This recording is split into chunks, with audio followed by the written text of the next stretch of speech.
오늘 영상은 우리 집 통신비를 지켜줄 골키퍼 인터넷 끝판왕과 함께합니다. 챔피언스 리그도 방식이 똑같아요. 8강전부터는 이제 16-4, 16-3 뭐 요게 이제 위에 있는 팀이 1차전이 홈이란 뜻입니다. 8강전부터는. 그리고 이제 보시면 일단 대진은 오늘 그 대박 대진 레알 마드리드가 아틀레티코 마드리드를 만나냐 레버쿠젠을 만나냐, 바이에른 뮌헨이 아틀레티코 마드리드 만나냐 레버쿠젠 만나냐 였는데 결국에는 레알 마드리드가 아틀레티코 마드리드 만나고 바이에른 뮌헨이 레버쿠젠 만났습니다. 그래서 이제 마드리드 더비고, 그리고 바이에른 뮌헨과 이제 레버쿠젠 같은 경우는 지금 분데스리가 우승 경쟁을 하니까 이제 이 팀들도 사실은 라이벌리도 좀 최근 들어서 더 크게 생기기도 했고요. 그리고 이 경기가 이제 재밌는 건 콤파니 감독이 알론소 감독을 부임한 이후에 한 번도 못 이겼어요. 2무 1패거든요. 포칼에서 한 번 졌고 리그에서는 두 번 다 무승부였어요. 근데 리그에서 전반기 경기는 콤파니 감독이 경기력적으로 압승, 후반기 경기는 최근에 있었죠. 레버쿠젠이 경기력으로 압승을 했죠. 그러다 보니까 챔피언스 리그에서는 콤파니 감독이 알론소를 넘을 수 있을지 없을지 이게 중요한데, 오늘 좀 안 좋은 소식이 하나 나왔습니다. 김민재 선수가 지난 셀틱과의 경기에서도 좀 실수를 했잖아요. 치명적인 실수를 했는데 그게 아킬레스건 염증이 계속 문제가 됐던 것 같아요. 그래서 김민재 선수가 구단에 요청을 했다고 합니다. 잠깐 선발에 좀 빠지고 싶다. 아킬레스건 염이 조금 가라앉을 때까지. 그래서 이제 아까 말씀드린 것처럼 챔피언스 리그도 다다음 주에 이제 1차전 경기를 하거든요. 챔피언스 리그 같은 경우에는 16강 경기가 3월 4일과 3월 5일에 펼쳐져요. 양일간. 수요일, 목요일. 우리 한국 시간으로는 새벽에 펼쳐지는 건데 2주 남았잖아요. 그래서 아마도 김민재 선수가 챔피언스 리그 1차전에는 나오려고 할 건데 당분간 리그는 좀 쉬지 않을까 싶어요. 근데 만약에 회복이 안 된다, 그러면 챔피언스 리그 16강전에도 못 나올 가능성이 좀 생긴 거죠, 이제는. 근데 어쨌든 지금까지 김민재 선수가 우리가 알고 있었던 정말 좋은 폼의 김민재는 아닌 게 분명했잖아요. 약간 실수도 나오고 걷어내는 것도 좀 무리해서 걷어내려다가 실수가 나오는 그 무리한 동작들이 김민재 선수가 아킬레스건 염 때문에 10월 달부터 고생했다고 하거든요. 근데 지금까지 뭐 했냐? 왜 안 쉬었냐? 이토 히로키랑 스타니시치가 둘 다 부상이라서 김민재가 안 나오면 우파메카노 다이어 라인으로 계속 경기를 해야 됐습니다. 그러니까 김민재 선수가 못 쉰 거예요. 그래서 이제 계속 콤파니 감독이 뭐 김민재 실수했지만 괜찮다 이렇게 얘기한 것도 김민재 선수가 몸 상태에 이상이 있는 상태에서 뛰었으니까 그랬던 것 같아요. 그래서 일단 당분간 쉰다고 하는데 아마 16강 1차전 레버쿠젠전을 좀 초점을 맞춰서 휴식을 가지지 않을까라는 생각이 들고요. 그리고 이제 한국 선수들을 좀 살펴보면 바이에른 뮌헨은 일단은 레버쿠젠과 경기를 하게 됩니다. 근데 레버쿠젠과 바이에른 뮌헨이 가장 밑에서 위에 있잖아요. 이게 16강 7번째 경기거든요. 근데 오른쪽 라인에 보면 16-7이라고 돼 있죠. 위에 있는 쪽이. 그리고 16-8이 밑에 있습니다. 그 뜻은 이제 레버쿠젠과 바이에른 뮌헨 요 두 팀이 올라갔을 때 8강에서는 첫 번째 경기가 홈 경기, 두 번째 경기가 원정 경기라는 뜻이 되겠죠. 그리고 이제 오른쪽으로 올라가면 QF34가 있는데 일단 바이에른 뮌헨과 레버쿠젠이 8강전에서 네 번째 경기예요. 그러니까 QF4가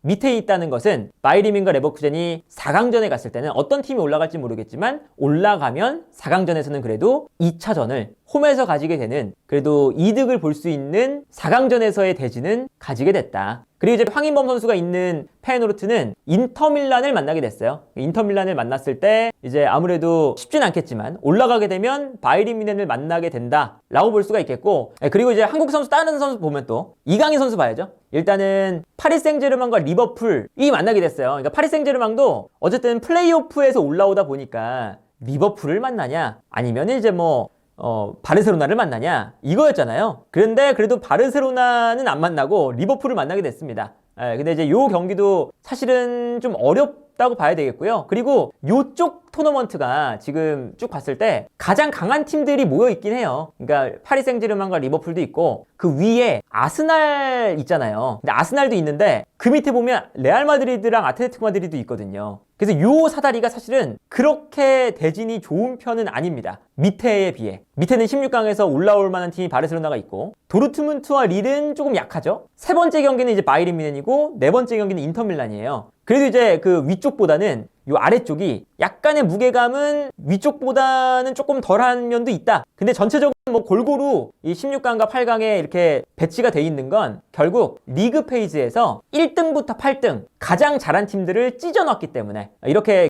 균일하게 일단은 배치가 되어 있는 상태다. 그러니까 이게 왜 그러냐면 예전에는 8강전에 올라가면 8강에서부터는 랜덤 추첨이었잖아요. 그 다음에 4강 결승은 이제 대진을 정해놓는 거였는데 그래버리면 한쪽 사다리에 쏠리는 경우가 있었죠. 근데 그거를 이제 안 만들겠다는 거예요. 리그 페이지에서 잘한 팀들은 우리가 찢어 놓을 테니까 그러면 당연히 리그 페이지에서 1등부터 8등이 잘하는 팀일 가능성이 높잖아요. 그러면 8강전에도 찢어져 있고 4강전에도 찢어져 있기 때문에 결국은 강팀들이 골고루 분배된, 그래서 뭐 결승전에 갔을 때 약한 사다리에서 올라온 팀은 좀 약해 보이네, 이런 느낌이 안 들게끔 만드는 시스템을 구축해놨다, 이렇게 볼 수가 있겠습니다. 그래서 어쨌든 사다리를 봤을 때는 챔피언스 리그가 8강전에서 빅매치라고 생각한다면 아스날 vs 레알 마드리드 대 아틀레티코 마드리드가 될 거고요, 아마도. 그리고 이제 쭉 내리면 바이에른 뮌헨과 레버쿠젠이 올라가면 인터밀란이 만약에 올라온다고 했을 때 인터밀란 대 바이에른 뮌헨 혹은 인터밀란 대 레버쿠젠, 여기가 이제 뭐 빅매치가 8강전에서는 펼쳐지겠죠.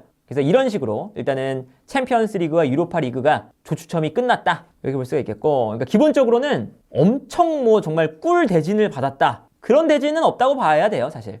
그러니까 이제 굳이 뭐 꿀 대진이다 라고 하려면 이제 8강, 4강 갔을 때 2차전이 홈 경기인 팀들, 그런 팀들이 이제 뭐 꿀 대진을 받았다 라고 표현을 해야 되는데, 이제 운을 받은 팀은 맨유다, 맨유. 물론 소시에다드를 만났지만 16강에서도 2차전이 홈, 8강에서도 2차전이 홈, 4강에서도 2차전이 홈. 그러니까 본인들의 홈 경기로 이제 마무리를 하는 거니까 토너먼트에서는 무조건 그렇게 생각하면 일단 그래도 유로파리그, 챔피언스리그를 통틀어서 가장 그래도 좀 대진 일정으로서 꿀 일정은 맨유다, 우승 여부랑 상관없이. 그리고 토트넘은 8강, 16강 대진은 일정상은 조금 아쉽다. 근데 이제 8강에 올라갔을 때는 토트넘이 만날 수 있는 팀이 지금 보니까 프랑크푸르트나 아약스, 4강에서는 라치오, 유력한 팀, 이런 팀들이거든요. 이런 팀들을 토트넘이 이길 수 있을지는, 그리고 이겨서 손흥민 선수가 어쨌든 첫 번째 트로피, 토트넘 커리어에서 첫 번째 메이저 트로피를 들어올릴 수 있는 순간이 올 수 있을지는 지켜봐야 된다, 이렇게 또 볼 수가 있겠습니다.